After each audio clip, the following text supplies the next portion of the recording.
Les gens de 1995 à 99, là, passé ici. 26 et 30 ans en 2025. Voilà, on n'est plus les petits bébés des années 2000 en fait. Là, on est devenus les papas des 2000, 2005 et autres. Et nous sommes dans cette phase de notre vie, d'accord, cette phase de la vie de manière générale où on redéfinit nos objectifs, nos principes, d'accord. Parce que quand on finit avec les études autour de 20, 21 ans et on rentre dans la vie active, on rentre dans la vie professionnelle, euh, il y a une sorte de désillusion. Parce que souvent, le plan de carrière qu'on avait tracé, la vie qu'on avait imaginée après les études et tout, c'est pas ça qu'on vit. C'est pas ça qu'on vit. Et ça peut faire qu'on va stresser. Et c'est justement sur le volet stress que je veux attirer votre attention. C'est vrai, c'est une phase où on se pose beaucoup de questions.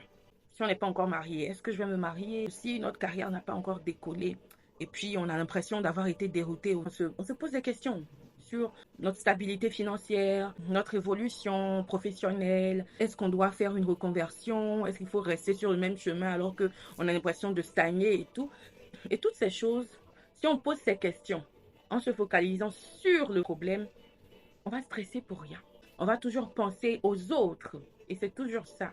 À chaque fois que vous vous comparez à vos amis de la même tranche d'âge ou bien même plus jeunes que vous stressez inutilement.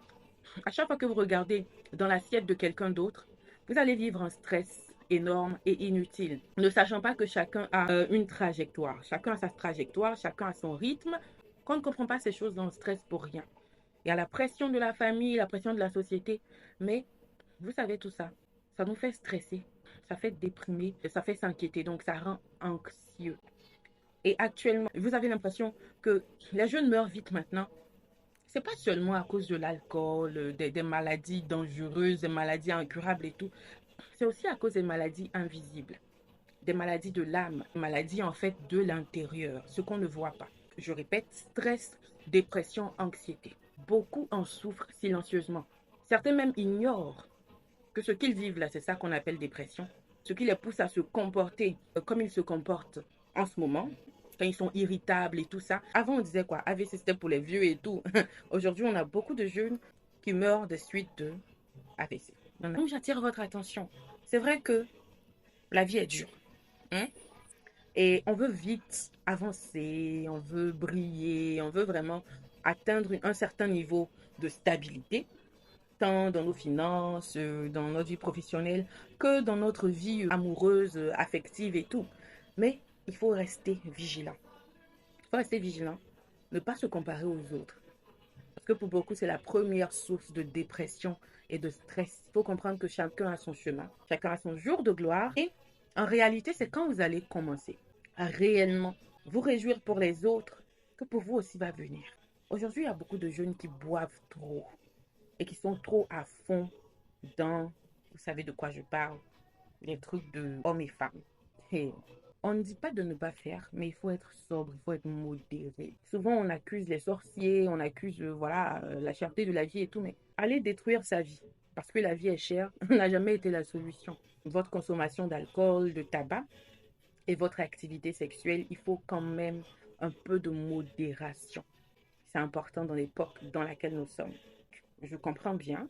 D'accord, nous sommes dans cette période-là où on se pose beaucoup de questions, mais en même temps, c'est la période où on doit chercher des solutions plutôt que se focaliser sur les problèmes. Vous pouvez prendre aujourd'hui comme un point de départ, le point zéro, où vous réécrivez vos objectifs. Vous réécrivez ce que vous voulez vraiment, ce que vous attendez de la vie. Vous avez peut-être raté certains objectifs, mais la vie n'est pas terminée. La vie continue. Tant qu'il y a la vie, il y a de l'espoir. En même temps que vous amusez beaucoup et tout, pensez à demain. Planifiez demain et faites-le dans la sérénité, dans la quiétude, avec la foi que demain sera bien, sera meilleur. Arrêtez de culpabiliser pour des erreurs passées. Ce que vous avez fait dans le passé, c'est dû à la connaissance que vous aviez. Un bébé, quand il pleure beaucoup et qu'on répond à ses pleurs, bah, il continue de pleurer. C'est le jour où, quand il pleure, on ne le regarde pas. Ou bien, on lui fait comprendre que ça, là, ça ne va jamais tout résoudre. Il change.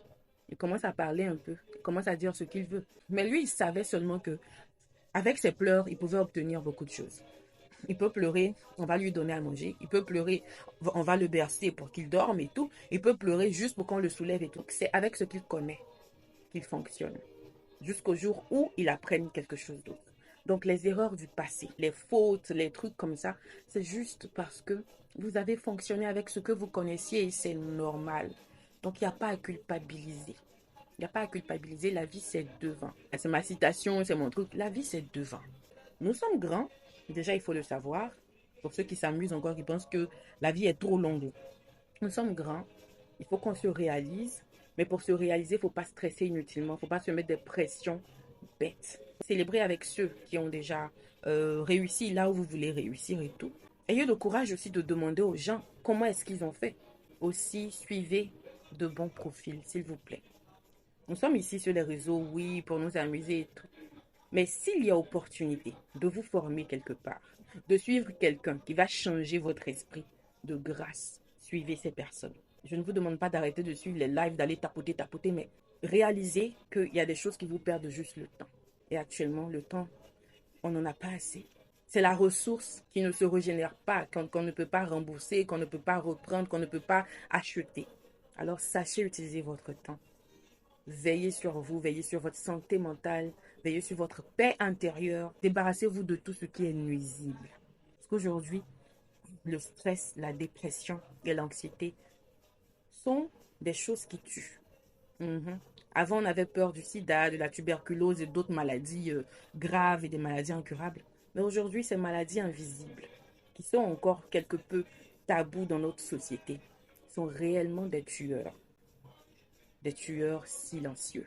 Alors faites attention à vous. Que Dieu vous garde et voilà, prenez soin de vous. Et réfléchissez bien à tout ce que j'ai dit.